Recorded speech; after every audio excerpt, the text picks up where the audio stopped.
Shana Tova. And thank you, Rabbi O'Reiner, for a beautiful end of the Torah service and lots of different songs as the procession wound its way through the congregation. So this is my first real sermon for the Holy Days. So last night a miniature one, and then there was an extra one this morning, but this is the first real one. And so this, of course, is really the big sermon for coming to Congregation Beth David. So I was really concerned about what I should say. Now, Nathan, excuse me if I take your name in vain, but I talked to Nathan, and I said to Nathan, what should I speak about in my first sermon? And so Nathan said, well, Rabbi, what have you been thinking about? Well, I was thinking about how important kashrut is as we think about how to live our Jewish lives.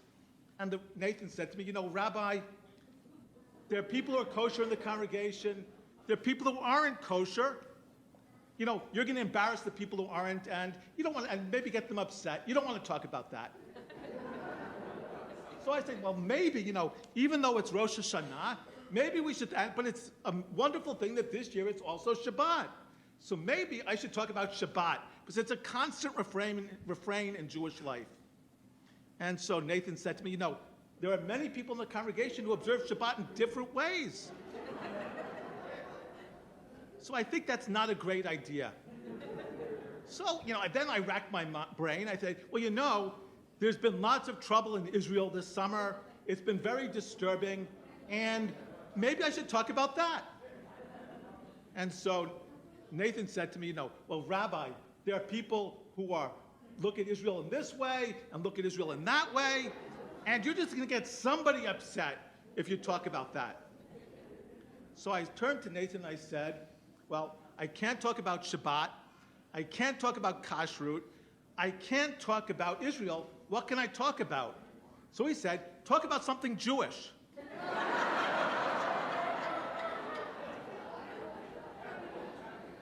I wonder what that is. It's interesting. I was reading something actually this week, and it was looking at how people give Devar Torahs and what the goal is. And there was a debate in the article. Part of the article supported an idea I used to believe when I was much younger, that in a Devar Torah, if you don't get somebody angry, you probably aren't doing your job. And there's some truth to that. But the other side of the article said, yes, that may be true, but you need to think about it in a different way. If you give a Devar Torah and no one has to think and challenge their accepted ideas, then you failed as a rabbi. If you haven't gotten someone to think, then you haven't succeeded. And so that is really where I found myself over the last bunch of years, that a Devar Torah has to be about getting us to think. It has to be how we can change ourselves, how we can change the world, how we can take responsibility for turning and working l'taken olam b'malchut shaddai, how we can work to repair the world in the image and under the rule of God. And that's a great challenge, because within many religious traditions, the world is created perfectly, and if there's any change or anything that's going to happen in the world, it comes from God. But that's not the Jewish way. In Judaism, we look at God creating the world in an unfinished way. And the work of finishing it, the work of repair, l'taken olam, the work of completion is left to us. And we have a choice in our lives, as we read in the Torah last week. Shall we do it or shall we not? Shall we choose life that we and our children may live, or shall we make other choices that don't lead to a completion of a better world? The choice obviously is obvious. We know what we need to choose. Sometimes it's difficult, and sometimes we get blinded and can't see the right answers. But we need still to march forward to think about how we can build a better world for the future. And Rosh Hashanah, yes, is about transformation, transformation of ourselves, though that really becomes really the most important message when we get to Yom Kippur. But Rosh Hashanah is also about challenging and changing the world. As we hear the voice of the shofar, or actually this year as we don't hear the voice of the shofar, we need to be thinking about what it means to be Jews in the world, what it means to be human beings in the world, and the kind of world we want to live in. The three shofarot, the three services in Musaf, remind us of that. They remind us of God's sovereignty. They remind us of the importance of memory, looking to the future. But then they remind us of the shofar as a wake-up call, telling us now we need to take those ideas and we need to act. We need to act to change ourselves. We need to act to change the world. And the Tekiah Gedola leads us to that and is a voice saying everything that we do has to be meaningful, it has to be long-lasting, and has to lead to real change. Now, in thinking about these themes, there is a very important question that we need to think about on Rosh Hashanah, because it is actually one of the most confusing days in the year. The Day of Judgment really seems to be Yom Kippur. It doesn't seem to be Rosh Hashanah. The day of transforming our souls as we confess is Yom Kippur. It isn't really Rosh Hashanah. So what exactly is Rosh Hashanah about? Well, the Bible doesn't know. It calls it Yom HaZikaron, but doesn't define that. And it calls it Yom Teruah, a day of blowing the shofar, but it doesn't define that. So it's left to the rabbis to figure out what exactly the shofar blast should sound like.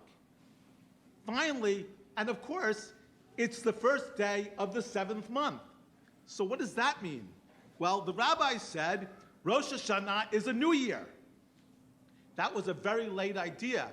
Probably 1,500 years after the holiday came into existence or more, finally the rabbis discover what it is. It's a new year on the first day of the 7th month. But they say there are, of course, other New Years too. The first of Elul is a new year. The first of Nisan is a new year.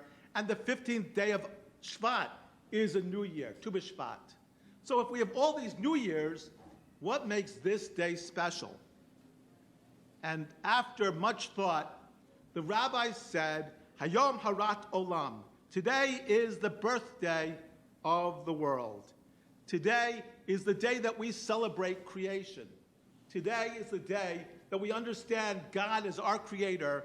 God is the creator of the world. God who gave us this place that we dwell, and then challenges us to think about what it means, especially as we celebrate this birthday year after year. So how good a job are we doing at celebrating the birthday of the world that God gave us? Well, not terribly well. And that's a challenge for us. How can we do better? How can we look at the world and say we cherish this world that God gave us? Now, we all know the challenges that are facing us. And sometimes we disagree about what are the causes. Sometimes we disagree about what the solutions are. But we do look at the world and see troubling signs. We see oceans that register 109 degrees, which is higher than it's ever been. I can only imagine the coral reefs boiling as that temperature increases. And in fact, there were numerous shark attacks on Long Island this year, more than have ever been in recorded history, which isn't, of course, that long, but it's been quite long, but it's the numerous shark attacks. And one answer that scientists gave for the rise in shark attacks on Long Island was the fact that the seas in the south are getting so warm that the sharks are migrating north and are coming into contact with the people on the island. It's a small matter, perhaps, but it's troubling because those kinds of migration patterns throw off fishermen, they throw off the natural cycles of the oceans, and they raise questions about what's going to happen to the oceans and those fish as the seas get warmer and warmer. Obviously, we've seen wildfires everywhere. Nothing new, perhaps, but this year on a scope unimaginable. 50,000 square miles of terrain have been burned in Canada. That is 10 times greater than the average of 5 years ago and before. That's a troubling sign. There were more heat-dangerous days this year than in recorded history in the United States and across the globe. And of course, a number of our summer months were the hottest recorded in history. Now that may sound like a minor problem, but when they had a major heat wave in Europe, which was much cooler, by the way, than this year's heat wave, in 2003, in Europe, more than 70,000 excess deaths were recorded because of the heat. So think about that challenge for us as the Earth gets warmer. Scientists suggest that there will be numerous excessive heat days coming in the next 20 to 50 years. I was looking at, on the Washington Post or the New York Times, they had something where you'd fill in your city, and for us, it's not so bad here in Saratoga. But if you look at any of the cities in Texas, in 20 years from now, they're looking at 100 days with excessive heat each summer, and in 50 years, even more than that. The heat, to some degree, is making the world unlivable, certainly something we need to worry about. And then, of course, we have the flooding that's going across the globe that's been very devastating in Pakistan and other places as well. And the flooding and the rise of waters leads to terrible problems on their own. The World Health Organization estimates that 300 million people will be affected by the rise of water and water-caused diseases such as asthma. They warn us that these things will be devastating. And there was an article, I think last week, in the New York Times that talked about how in Pakistan today, they're already seeing a growth in these water diseases that are killing mostly children, but many people, the elderly as well. And of course, as water rises, safe water and the supply of fresh water vanishes. And this has placed, according to the World Health Organization, within 5 to 10 years, 500,000 people at risk, aged 5 and under. So there is a challenge that we face in our world about how to preserve this world for the future, how to preserve it to ensure that it will be beautiful not only for us, but for all generations. And this is not a political issue. This is not an issue that should be politicized. Instead, this is an issue where we all need to think about answers. We all need to be talking from whatever part of the spectrum we come from and say, how can we ensure that the world will be here for our children and our grandchildren? How can we ensure that it will be beautiful for our children and grandchildren? Now, there have been many events where animals have been wiped out, extinction events. We are, by the way, in the third of these extinction events. Our extinction event, by the way, began in the Pleistocene, when human beings began to rise and kill off the megafauna that were around at that time. Now, you might think that the Pleistocene to today is a long time, but in the global history, it's actually like a second. So it's not that long, and we've wiped out as many animals as happened in the extinction event that destroyed the dinosaurs and an extinction event in the Devonian when huge numbers of species were wiped out. And it's been increasing since the industrial age. Our world is becoming less beautiful and less diverse in every year, and it's something we need to be responsible about and think about these things that are created by God. Yesterday, in one of the papers I read online, there was an article that scientists estimate that there is one jaguar left in the United States. He even has a name. which I don't quite recall, but only one jaguar, when there used to be thousands. Now, we might not mourn the loss of a jaguar, but it is a beautiful animal, and an animal that used to range especially in the Southwest. And its loss hurts all of us and cuts out the diversity that we find in our country and in the world. So we need to think about these things, take responsibility, and say, how can we end this problem? How can we change this so that we can make a world that's there for our children and our grandchildren? And in fact, that's the ultimate Jewish message, the ultimate thing that we should be aiming for. In the Talmud, God says to the children of Israel, why should I give you the Torah? And the children of Israel say, oh, here are our patriarchs. God says that's not good. Then they say, here are our families. That's not good. But finally, the children of Israel say, here are our children. And God says, those are the sureties that I will accept, because I'm giving the Torah not only for the present, but I'm giving the Torah for the future. So our taking responsibility for the future is not only for ourselves, but it's for the children that we'll have and our grandchildren, that they will be able to live in the land that the eternal our God has given us. So that's the kind of challenge we have. How can we see the consequence of our actions and realize that what we do makes a difference? And you might say, is this a Jewish issue? Yes, Rabbi, it's important. Yes, Rabbi, it's existential. But is it a Jewish issue?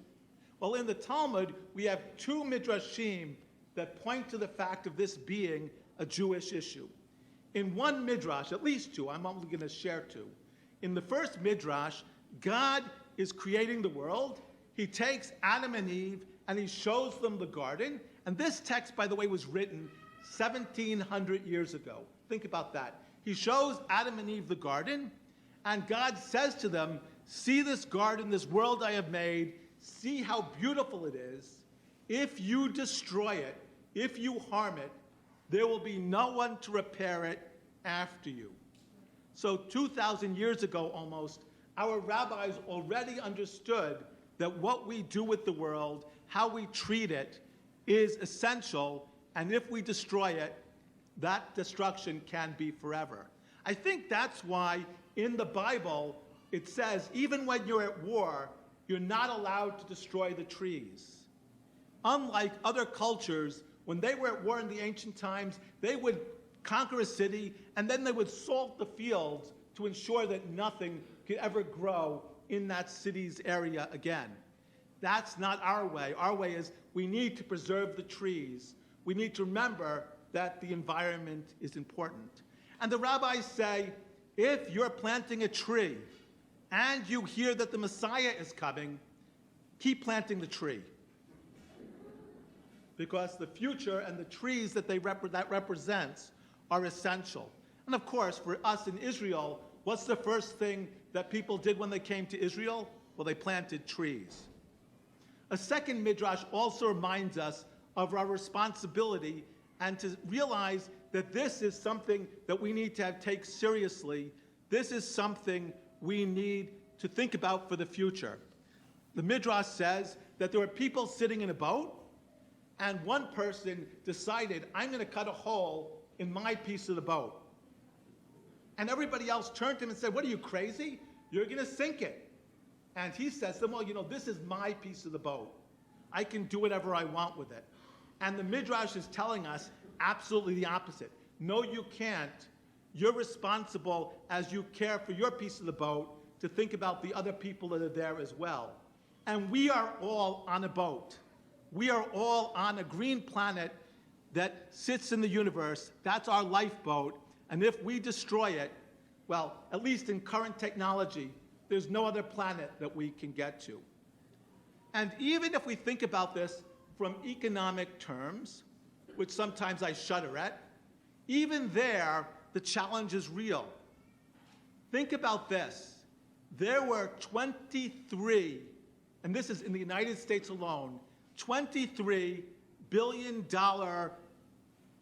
environmental catastrophes caused by weather, and this year alone. 23. The average 15 years ago was 5. This year there were 23. The average now in the last 5 years is 18. So think about the money we're wasting as when we don't think about how we can improve the environment. And if you think what we do doesn't matter, well, when I was giving sermons and a young rabbi, the big challenge 30 years ago was the ozone layer and the hole that we were creating in the ozone layer. Recently, scientists have seen that the ozone layer's hole has stopped growing and indeed to some degree is closing. And they say that that's at least in part because of our reduction in CFCs and other ozone depleting agents. And that difference that we've done, that change that we made in how we live in the world, has actually made the world better for us and reduced to a degree global warming for the future. So what we do does matter. What we do can change the future. I am heartened, by the way, by the voice of youth on this issue. Greta Thunberg, young Liat last week at her bat mitzvah, talked about how we need to be responsible for the environment. And they're thinking that parents and adults have an obligation to leave a world for their children that's at least as good as when they were children. And we have to ask ourselves, are we doing that? And I think the answer has to be no. We need to do better. When I was in Asia, I was really heartened in the year when they had those massive wildfires across Asia, across Australia, which were unheard of, that the youth of Australia decided they were going to have a one-day general strike to challenge the adults of Australia to deal better with global warming and in the environment. Now, my colleagues and some of the other adults in the room were horrified. Oh, they're going to miss a day in school. Oh, it's terrible. But the fact that these young people were willing to stand up and march and make their voices heard, and yes, miss a day of school, what the lessons that they learned by speaking out were probably far greater than the lessons that they missed in that one day. So we have the challenge to do better. We have the challenge to remember that we are responsible for our piece of the world to make it better for our children and for all that are here.